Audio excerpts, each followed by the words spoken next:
सांगावं की विश्वगुरु निवृत्तीनाथांची वारी करू नये. शेवटच्या श्वासाला सुद्धा विश्वगुरु निवृत्तीनाथांचं चिंतन ज्यांच्या मनामध्ये होतं, मला असं वाटतं दादा त्यांच्या पिंडाला कावळा शिवला काय नाही शिवला काय, जिवंतपणे नाथांच्या चरणावर त्यांनी पिंडदान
पिंडदान पिंडे करीन ठेवले ठेविले करून जिवंतपणे पिंडदान त्यांनी केलेलं आहे.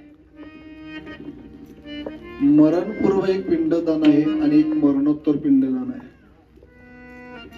मरणपूर्व पिंडदान करणं म्हणजे काय ते संत महात्म्यांनी सांगून दिलेलं आहे. पिंडपदावरी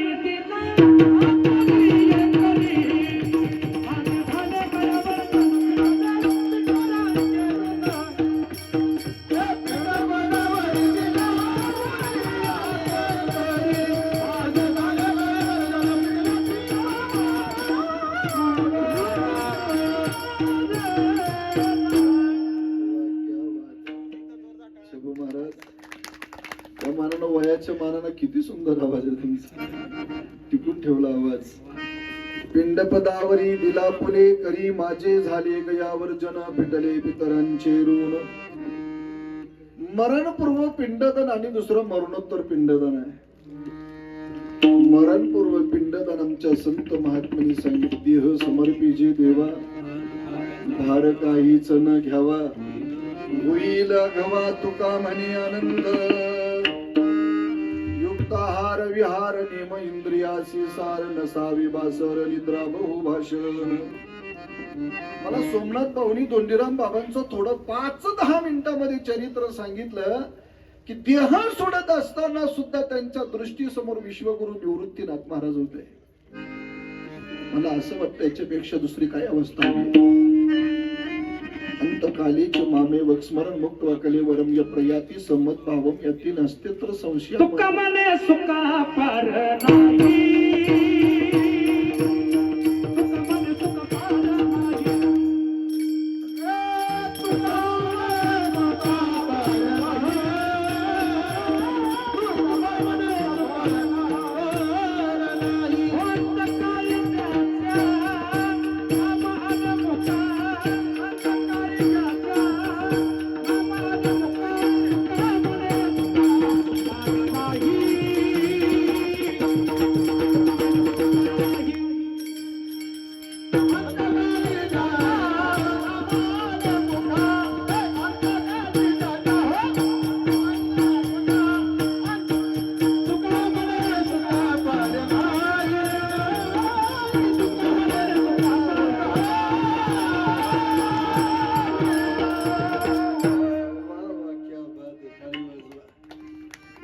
मंडपामध्ये तुमच्यापासून फक्त आम्हाला एक पॉझिटिव्ह एनर्जी पाहिजे.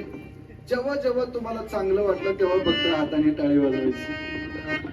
बरं, टाळी वाजवल्याचा फायदा काय होईल? वाजे टाळ टाळ्या टाळी होळी होळी विघ्नाची होळी करणारी टाळी फक्त कीर्तनाची.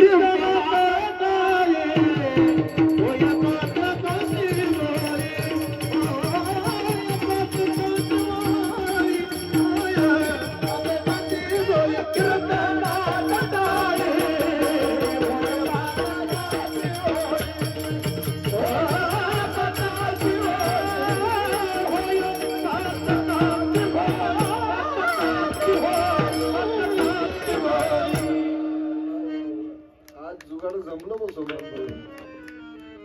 एक तुम्ही होते म्हणून जमले. माझ्या सोमनाथ भाऊंनी ज्या वेळेला मला ही सेवा दिली ना, तेव्हापासून सोमनाथ भाऊंचं अंतकरण एवढं महाराज कळकळीचं अंतकरण होतं. महाराज नियोजन चांगलं करायचंय. त्यांनी जेव्हा चांगलं म्हटलं मग चांगलेच मला कलाकार आणावं लागणार आहे. म्हणून या ठिकाणी सुंदर असं नियोजन घडलं. आनंद वाटला. वाजे टाळ टाळ्या टाळी होळी होळी विघ्नाची होळी करणारी टाळी फक्त कीर्तनाची टाळी. आणि कीर्तनात जर टाळी जर वाजवली तर फायदा काय? अर्थात कीर्तनामध्ये देवच असतो. मद्भक्ता यत्र गायन्ति तत्र तिष्ठामि नारद नाहमसामि वैकुंठे योगिनामृतैरवो. मद्भक्त यत्र गायन्ति तत्र तिष्ठामि.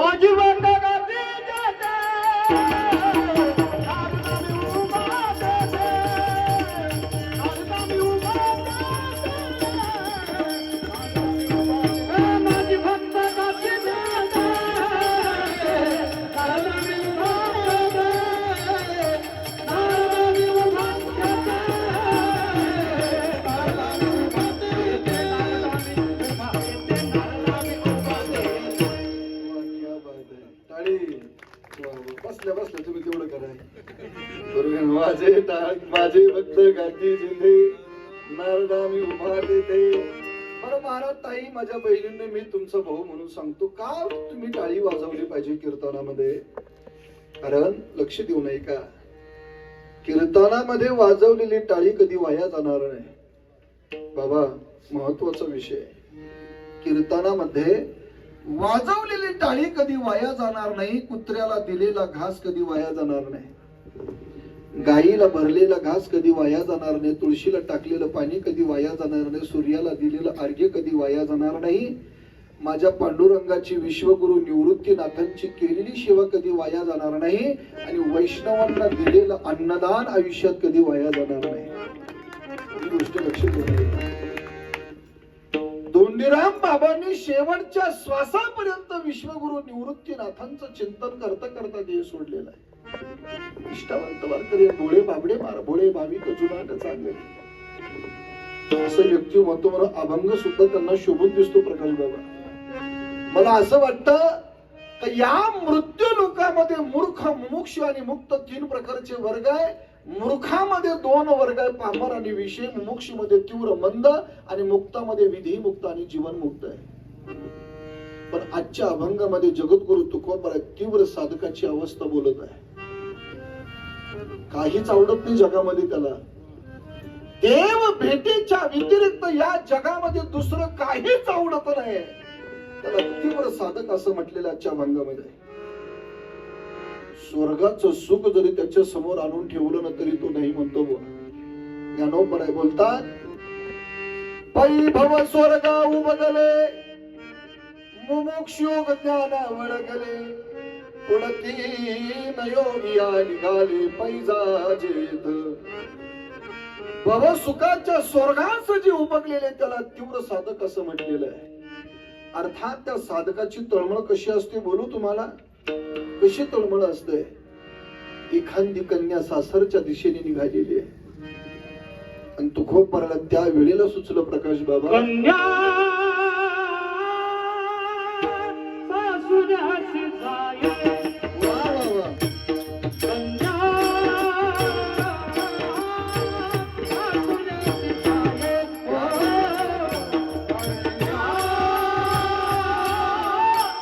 सासुराशी जाय.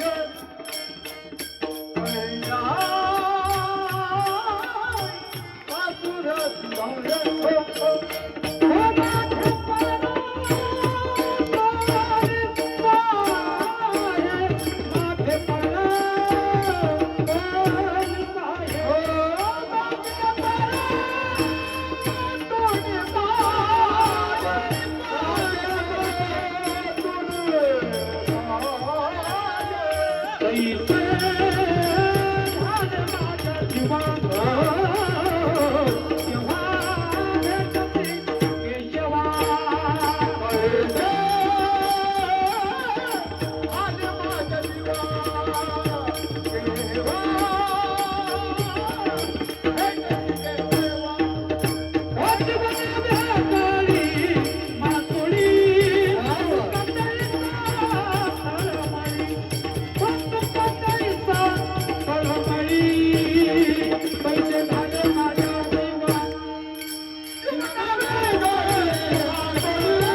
कन्या सासूऱ्यासी जाय मागे परतोनी पाहे. तुकोबारायांना त्या वेळेला मुलगाच का सुचला नसेल म्हणून. मुलगा परतोनी जाय, कन्या सासूऱ्यासी जाय मागे परतोनी पाहे. हा महिमा सांगण्यासाठी कन्या असावीच लागते. कन्या कन्या आहे. मला महत्वाचा विषय बोलायचा आहे. 16वे शतक जर बघितलं आपण तुकोबारायांचं, सोमनाथ भाऊ, त्या वेळेला तुकोबारायांचं जीवन चरित्र बघा कसं आहे. धाकटी मुलगी भागीरथी होती तुकोबारायांची. धाकटी मुलगी भागीरथी. जसा जसा प्रसंग तुकोबारायांच्या जीवनामध्ये आला तसे तसे तुकोबारायांच्या मुखातून अभंगवाणी बाहेर पडले. अधिकार तैसा दावीला मार्ग किंवा अधिकार तैसा करू उपदेश. काहीतरी प्रसंग तुकोबारायांच्या जीवनामध्ये आलेला असेल का. मुलगी काय असते. येलवड नावाचं गाव आहे आणि भागीरथीला दिलेलं आहे. पण ती भागीरथी काय अवस्था असेल. माझ्या सर्व बहिणी बसलेल्या आहे. मला असं वाटतं की मुलं रडतातच आई वडिलांसाठी, पण मुलगी जेवढी बापासाठी आईसाठी रडते ना, मला असं वाटतं प्रकाश बाबा, विनोद दादा, तेवढं या जगामध्ये रडण्यासाठी आपलं कोणी नाही. एखादी का होईना मुलगी हवी आहे. आणि बोलेल, ज्या आई वडिलांना मुलगी आहे ना, भाग्यवान ते माईबाप. ज्या बायबापांना मुलगी नाही, जीवन वनवासी त्यांचं. बापाचा निरोप मुलीच्या कानावर पडू द्या, निर्वाण झालं बापाचं. हातातलं काम सोडून पळणारी, फक्त बापासाठी हंबारडं फोडणारी बापाची लेक असते बाबा. मुलगी मुलगी आहे. मला आई म्हणून सांगतो ताई. आणि मुलगी म्हणजे बापाचं हृदय राहते. अरे सर्व जीव आईचा मुलावर असतो, पण बापाचा सर्व जीव त्याच्या मुलीवर असतो. मुलगी बापाचं हृदय असते. आणि ती मुलगी लहानची मोठी झाल्यानंतर उपवर झाली आणि विवाहाची तयारी तिची व्हावी. जुन्या काळामधला प्रसंग आहे. मला 2 बहिणी, माझ्या वडिलांनी माझ्या बहिणीच्या पत्रिका वाटल्या. आता स्टेटस पद्धत आलेली आहे. एक महिनाभर मुलीच्या पत्रिका बाप वाटतो. उन्हा तानामध्ये फिरत असतो. वाटलं ना विश्रांती घ्यावी तर एखाद्या झाडाखाली बसायचा. सायकलचा प्रवास असायचा. माझ्या ताईच्या लग्नाला यावर का, वेळेवर यावर का माझ्या ताईच्या लग्नाला. त्याला माहित असतं की 1 महिन्यानंतर आता मुलगी माझी जाणार आहे सासरला. हे सर्व त्याला माहित असतं. दाखवत नाही घरामध्ये. बाप रडून दाखवत नाही. मला असं वाटतं चबू बाबा, रामदास बाबा, बाप हा अदृश्य रूपामधला पडद्याआडचा कलाकार असतो घरामध्ये. तो डोक्यावरचा छत्री असतो, तो पडद्याआडचा कलाकार असतो. तो बाप कधी दाखवत नाही. पण त्याला माहित असतं की 1 महिन्यानंतर माझी मुलगी जाणार आहे सासरला. लग्न सोहळा 8 दिवसावर यावा. पाहुणे आले का राम राम करावं, जय हरी करावं. आणि हळदी समारंभाच्या दिवशी तो बाप मुलीसाठी दादा एकटाच रडत बसतो. माझी मुलगी उद्या जाणार आहे सासरला. लग्नाचा दिवस उगवू द्या. आणि सकाळी सकाळी बाप ज्या वेळेला त्याला जाग येते ना, त्या वेळेला त्या बापाला मुलीची त्या दिवसाची संध्याकाळ आठवते. आज माझी हरणी जाणार आहे सासरला. त्या दिवसाचा प्रसंग आठवा. दुपारची 12:30 वाजेची वेळ आहे. ब्रह्मवृंदांच्या मुखारविंदातून मंगल अष्टक चाललेले शास्त्रोक्त पद्धतीने बाप मुलीच्या डोक्यावर अक्षता टाकतोय. आई तुळशीला पाणी टाकतीये. आणि असा प्रसंग आठवा. तो बाप मंगल अष्टकांची सांगता झाली आणि मंडपाच्या कडेला जाऊन बाप रडून पुन्हा मंडपामध्ये येतो. तरी दाखवत नाही. पण त्याच दिवसाची संध्याकाळची 5 वाजेची वेळ एकदा आठवा. ती मुलगी काय असते माहितीये का. तुकोबारायला त्या वेळेला 16व्या शतकामध्ये समजलं तीच मुलगी भावाच्या गळ्यात पडते, मावशीच्या गळ्यात पडते, काकाच्या गळ्यात पडते, मामाच्या गळ्यात पडते, सर्व नातेवाईकांच्या गळ्यात पडल्यानंतर आईच्या गळ्यात पडल्यानंतर ती मुलगी आईला काय म्हणते माहितीये? आई, माझ्या दादाकडे लक्ष दे बर का, वेळेवर जेवायला दे, त्यांना वेळेवर औषध दे. आणि आईच्या गळ्यात पडल्यानंतर आईला हेच सांगते, दादांकडे लक्ष दे. आणि मुलगी ज्या वेळेला बापाच्या गळ्यात पडते ना बाबा, त्यावेळेला बापाला काय सांगते? बाबा, किती दुःख माझ्या सासरला जरी झालं ना, दुःखाचा निरोप तुमच्या कानावर कधी पोहोचवणार नाही. याला मुलगी म्हणतात. खानदानी मुलगी असते बरं, सासरला तिचा स्वतःचा जीव गेला तरी जीव सोडून देते, पण बापाच्या कानावर दुःखाचा निरोप कधी पोहोचवत नाही. त्याला खानदानी मुलगी म्हणतात. आणि तीच अवस्था 16व्या शतकामध्ये माझ्या जगद्गुरु तुकोबरायांची भागीरथीच चाललेली असावी. भागीरथीला सासरच्या दिशेने निघावं आणि तुकोबरायांची तशी अवस्था व्हावी, तसे प्रसंग आणि तसे तुकोबरायांच्या मुखातून अभंगवाणी बाहेर निघाले.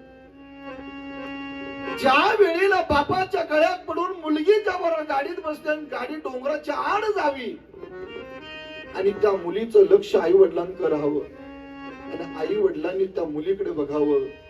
आता ऐका, त्या मुलीची अवस्था आई वडिलांविषयी जशी झाली आणि आई वडिलांची अवस्था जशी त्या मुलीविषयी झाली, तुकोबराय म्हणतात, देवी बेटीविषयीची तळमळ माझी तशी झाली.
खरोखर दोंडीराम बाबांचं आज सार्थक झालं माझ्या उभीचं. एवढी सुंदरशी साथ मिळणं एवढं सोपं नाही बरं. कीर्तनकाराला काही तोटा राहिला नाही, दगड उचकला का बाबा आहे. पण कलाकार मिळणं एवढं सोपं नाही महाराज. मी का बोलतो असं, माझी एकदा जिरली म्हणून सांगतो तुम्हाला. हे मिळणं खूप अवघड आहे सोमनाथ भाऊ. एक कीर्तनाचं नियोजन करणं म्हणजे एका मुलीचं लग्न केल्यासारखं आहे. एवढा हा जमाव तयार करण्यासाठी 15 दिवसापासून फोन करावे लागतात. तेव्हा ऍडजस्टमेंट. बरं, याच्यामध्ये एकही कमी नाही महाराज, एक कमी नाही. छबो बाबा झालं, प्रकाश महाराजांचे सुपुत्र नामवंत कीर्तनकार आहे ज्ञानेश्वर महाराज सुरवसे, कीर्तनकार आहे. विनोद महाराज मोठे शेतकरी आहे, आज संगीत विशारद आहे. इकडे सर्वच परिवार आमचे शैक्षणिक क्षेत्रामध्ये आमचे मधुकर सोनवणे सर आहे. कोणीच कमी नाही. फक्त एक विश्वगुरु निवृत्तीनाथांची वारी. आमचे सुदर्शन महाराज शिंदे MSS इंडिया मध्ये चांगल्यापैकी ते महाराज सर्व्हिसला येते, पण आज परमार्थाची आवड, विश्वगुरु निवृत्तीनाथांची आवड म्हणून आज सेवा करतात. युवा कीर्तनकार आहे, कथाकार आहे.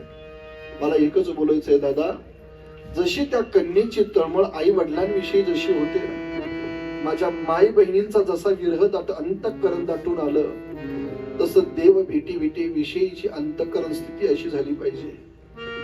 उसाविषयीची वाटे जे जे भेटे तयाचे. मला असं वाटतं की परमार्थाच्या 3 अवस्था मूलभूत आहे.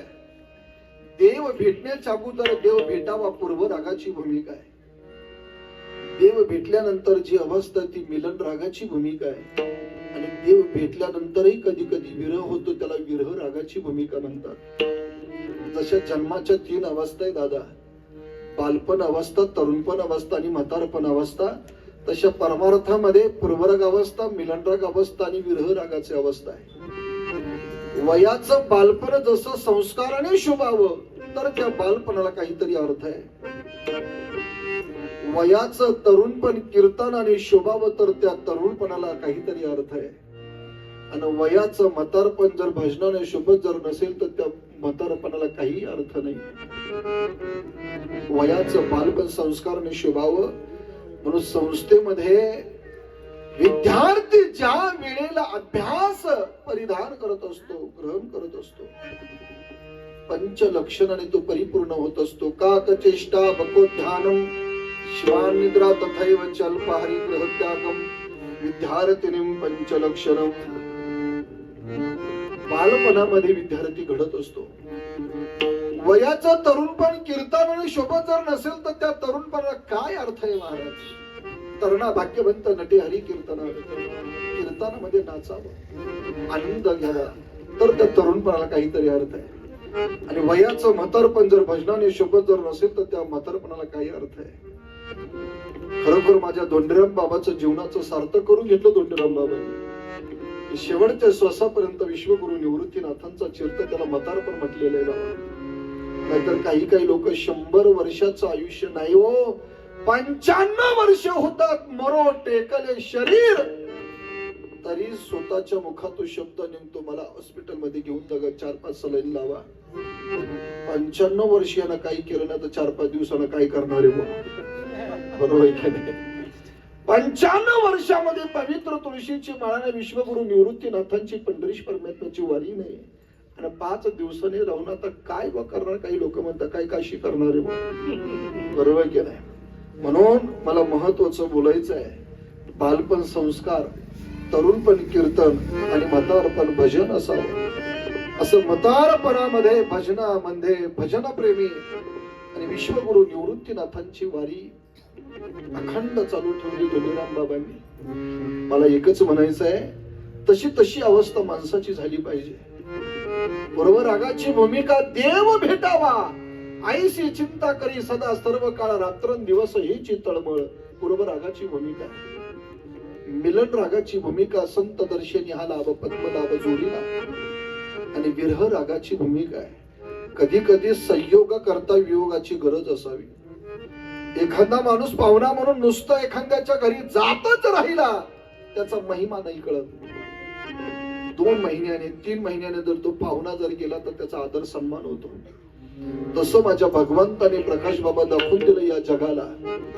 11 वर्ष 56 दिवस माझा कन्हैया गोकुळामध्ये थांबला. आणि ज्या वेळेला गोकुळामध्ये रथावर आक्रोडजी आरूढ झाले आणि गोविंद आरूढ झाले, काय अवस्था असेल त्या गोपिकांची. आणि गोकुळ ज्या वेळेला कृष्णा विना तळमळ व्हायला लागली, काय अवस्था असेल गोकुळाची. म्हणती यशोदेना होते सावळा.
भरपूर फिरलो, पण ह्या गवळणीला खरोखर माझ्या कीर्तना म्हणजे जर प्रकाश मिळाला असेल तर प्रकाश महाराज सुरस. मनापासून सांगेल सोमनाथ भाऊ, तुम्ही निमित्त मात्र ठरले. बस वैकुंठवासी नामदेव महाराज पठड्यांच्या महाराज पंक्ती म्हणले ते विद्यार्थी प्रकाश महाराज सुरस. दासोपंत स्वामी यांच्या पंक्ती म्हणले प्रकाश महाराज सुरस. वस्तुस्थितीने वर्णन केलं पाहिजे महाराज. खरोखर एवढे रत्न आपल्या वारकरी संप्रदायाने मिळाले, एकूण आपलं भाग्य आहे. सर्व त्यांनी परमार्थामध्ये वारकरी संप्रदायानं खूप आचरण सांभाळ, ती परंपरा वडीलधाऱ्यांची परंपरा ते सांभाळत आले, म्हणून अजून जसा तसा चेहरा आहे त्यांचा. खूप माझे जीवलग मित्र आहे. मला फक्त एकच सांगायचं आहे दादा, भगवान श्रीकृष्ण रथावर आरूढ झाले आणि रथावर आरूढ झाल्यानंतर सर्व गोपींचा विरह झाला. रथी लढले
जास्त रंग काढायचे.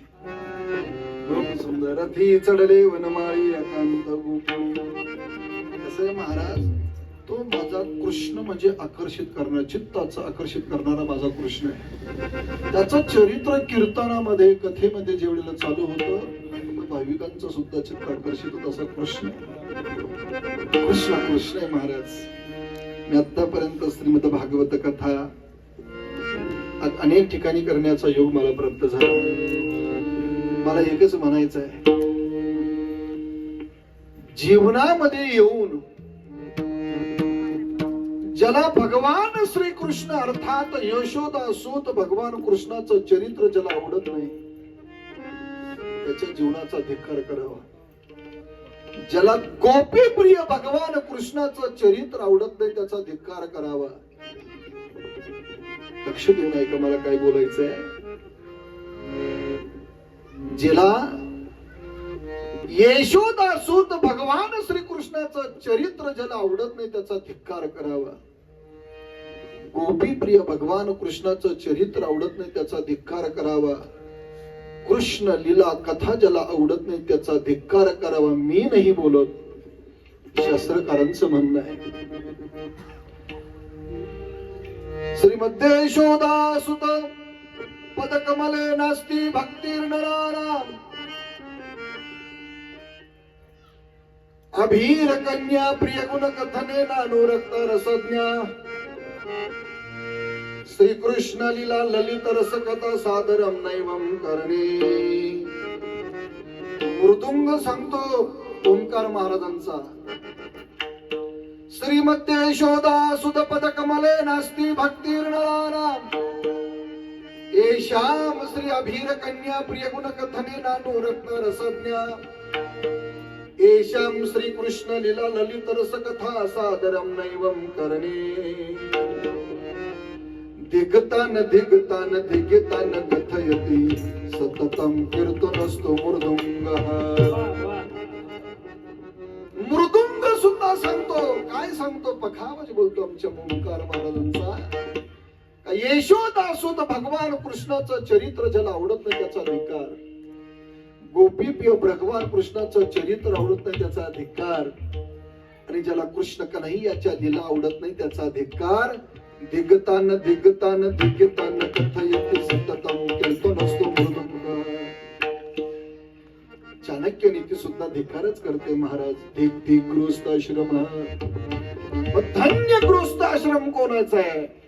आदित्यम शिवपूजनम प्रतिदिनम मिष्टान्न पानम गृहे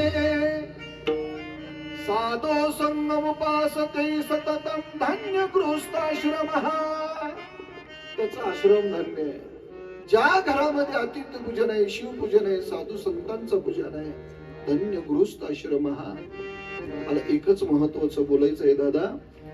भगवान श्रीकृष्णाने या जगाला भूतलावर दाखवून दिलं की इथं राहण्यासाठी कोणीच आला नाही.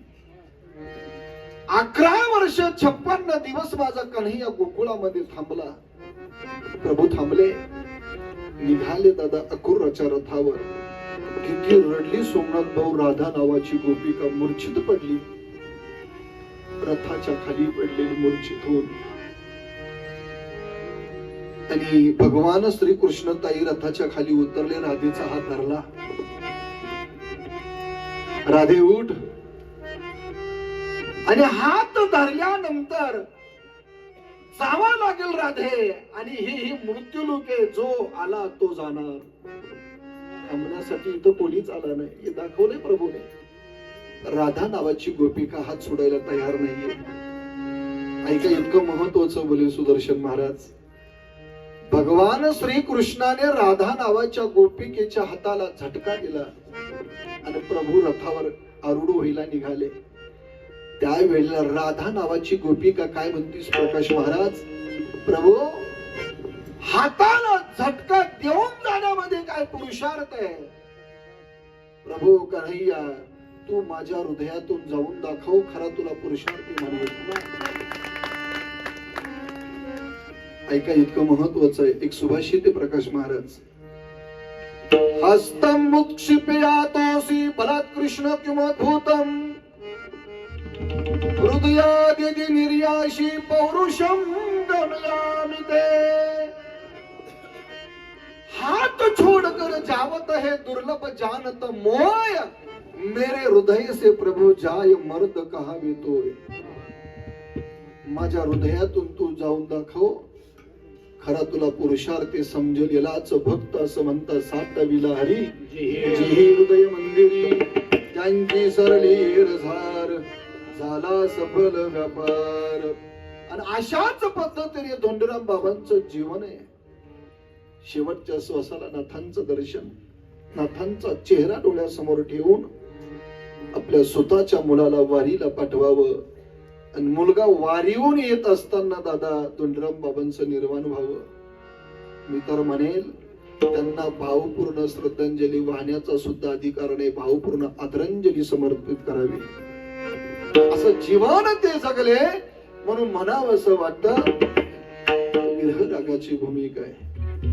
तशी शास्त्रकारांनी 10 प्रकार मांडलेले आहेत. चिंता, जागर, उद्वेग, मलिनंगता, प्रलाप, व्याधी, मोह आणि मृत्यू. खरा साधक असतो ना माऊली, देवाची भेट जर नाही झाली तर तो मृत्यू सुद्धा पत्करायला तयार असतो. देवाची भेट जर नाही झाली. आणि खरे जे संत असतात ना, एक महत्वाचं मी बोलून जाईल. ज्यांना जगता सुंदर आलं ना त्यांना मरणाची भीती नाहीये. ज्यांना जगता सुंदर येतं त्यांना मरणाची भीतीच नसते. ती ओळखुटी तयार करून तयार असतात. यावं देवाने आम्हाला घेऊन जावं एवढे संत अधिकाराला पोहोचलेले असतात. आणि ज्यांना जगता सुंदर नाही येत ना त्यांनाच मरणाची भीती असते. ऐका ना महाराज इतकं महत्वाचं बोलून जाईल मी. जगण्याची इच्छा असताना सुद्धा जगून नाही दिलं सुदर्शन महाराजांना. वारकरी संप्रदायासाठी जर 2 बळी दिले असतील तर ते विठ्ठल पंत आणि रुक्मिणी माता.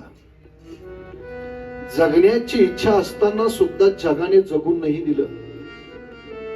पण जाण्याच्या वेळेला या जगाच्या सुखासाठी देहांत प्रायश्चित्त करून गेले. जर माझ्या या 4 लेकरांपासून जर जगाला सुख मिळत जर असेल तर आमच्या जगण्याला तरी काय अर्थ? काय स्वाभिमान आहे महाराज. ज्यांना जगण्याची इच्छा होती पण 4 लेकर ज्ञानेश्वर भगवान, सोपान ब्रह्मदेव, निवृत्ती भगवान शिवजी आणि आदिशक्ती जगदंबा मुक्ताई, हे 4 लेकरं जर जगाचं कल्याण करण्यासाठी राहत असतील तर आम्हाला जाण्याला काही भीती नाही. आमच्या जाण्याला वारकरी संप्रदायासाठी देहांत प्रसिद्ध करणारे विठ्ठलपंत रुक्मिणी माता समाजाने जगून दिलं नाही पण जगाच्या सुखासाठी गेले. मला एक बोलायचं सोमनाथ भाऊ, ज्यांना भगवंताने जगण्यासाठी आयुष्य दिलं त्यांना जगता सुंदर येत नाही. एवढं फक्त घरी घेऊन जा. ज्यांना जगून दिलं नाही, जगण्याची इच्छा असताना ज्यांना जगून दिलं नाही विठ्ठलपंत रुक्मिणी मातेला, मला असं म्हणावं असं वाटतं की पहिल्यापासून आपण समाधी सोहळा सांगतो पण एक शोकांतिका आहे प्रकाश महाराज, पहिल्यापासून चांगल्यांनाच वाळीत टाकत आले, वाईटांना का वाळीत टाकलं नाही आतापर्यंत. तेव्हापासून फक्त चांगलेच वाळीत अटकतात, वाईटांना वाळीत का टाकत नाही. अरे ज्या मुक्ताईमुळे ज्ञानेश्वर भगवान बघायला मिळाले, ताटी उघडा ज्ञानेश्वरा, मिथ्या कल्पना मागे सरा, त्या मुक्ताईमुळे ज्ञानोपरा बघायला मिळाले. आणि आज त्याच मुलीची हत्या आपल्या महाराष्ट्रामध्ये होती. किती मोठी शोकांतिका आहे. 3.5 वर्षाच्या लेकराने त्या मालेगाव तालुक्यामध्ये जी घटना गेली, काय दोष होता त्या लेकराचा. अरे तोंड ठेचून ठेचून तिचा जीव घेतला महाराज. ही किती मोठी शोकांतिका आहे. आणि शास्त्रकार सांगतात की यत्र नारीस्तु पूजन्ते रमन्ते तत्र देवता. ही शास्त्रकारांनी सांगावं का नारी आपली ही जगदंबा आहे. नारी ही आपली जगदंबा असताना सुद्धा त्या नारीचं रक्षण होत नाही. ही शोकांतिका आहे. काहीतरी स्थित्यंतर वारकरी संप्रदायामध्ये घडलं पाहिजे. मला एकच म्हणायचं आहे, जगण्यासाठी आयुष्य दिलं दादा, एक क्षण सुद्धा माणसाने वाया घालवू नये. दादा एक बोलू महत्वाचं सुदर्शन महाराज, आपण सर्वजण मंडपामध्ये आज बसलेलो आहोत ना कीर्तनासाठी, फक्त एका गोष्टीसाठी आहे, आमचं जीवन सुखी व्हावं याच्यासाठीच आपण सर्वजण बसलेलो आहोत. प्रत्येकाची अपेक्षा आहे की मला रात्री सुखाची झोप यावी, ही अपेक्षा आहे. प्रत्येकाची अपेक्षा मला 4 महिने पावसाळ्याचे चांगले जावे. प्रत्येकाची अपेक्षा माझं वृद्धपण चांगलं जावं. आणि प्रत्येकाची अपेक्षा आहे की मला मरणाचा शेवट चांगला व्हावा, ही प्रत्येकाची अपेक्षा आहे. आता फक्त एवढं घरी घेऊन जा. भर्तृहरीने इतकं सुंदर वर्णन केलेले भागवतामध्ये, ज्याला रात्री सुखाची झोपेची अपेक्षा त्यांनी दिवसा चांगले कर्म करावे. दिवसे नैव तत्कुर्यातेन रात्र सुखम वसे. ज्याला 4 महिने पावसाळ्याचे चांगले जावे त्यांनी 8 महिने कष्ट केले पाहिजे. अष्टमासेन तत्कुर्यातेन वर्षा सुखम वसे. ज्याला वृद्धपण चांगलं जावं त्याने तरुणपणे संतांच्या संगतीमध्ये काळ घालवला पाहिजे. पूर्वे वयसी तत्कुर्यातेन वृद्धा सुखम वसे. आणि ज्याला मरणाचा शेवट चांगला व्हावा असं वाटत असेल त्यांनी शेवटच्या श्वासापर्यंत प्रभूच्या चिंतनात काळ घालवला पाहिजे. यावं जीवन तू तत्कुर्यातेन प्रेत्य सुखम वसेत. विठाला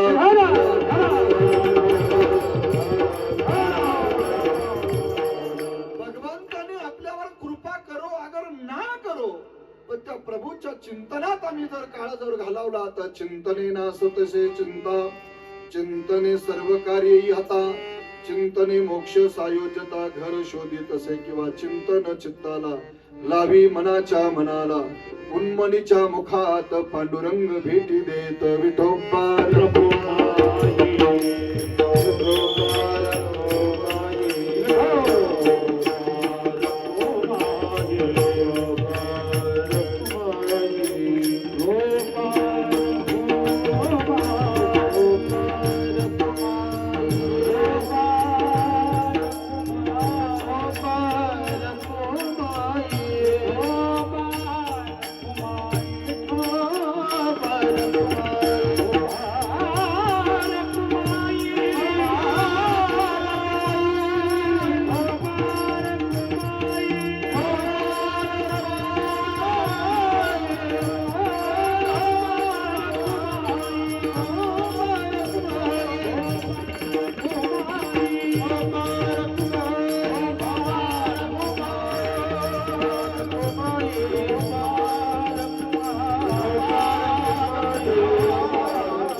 हो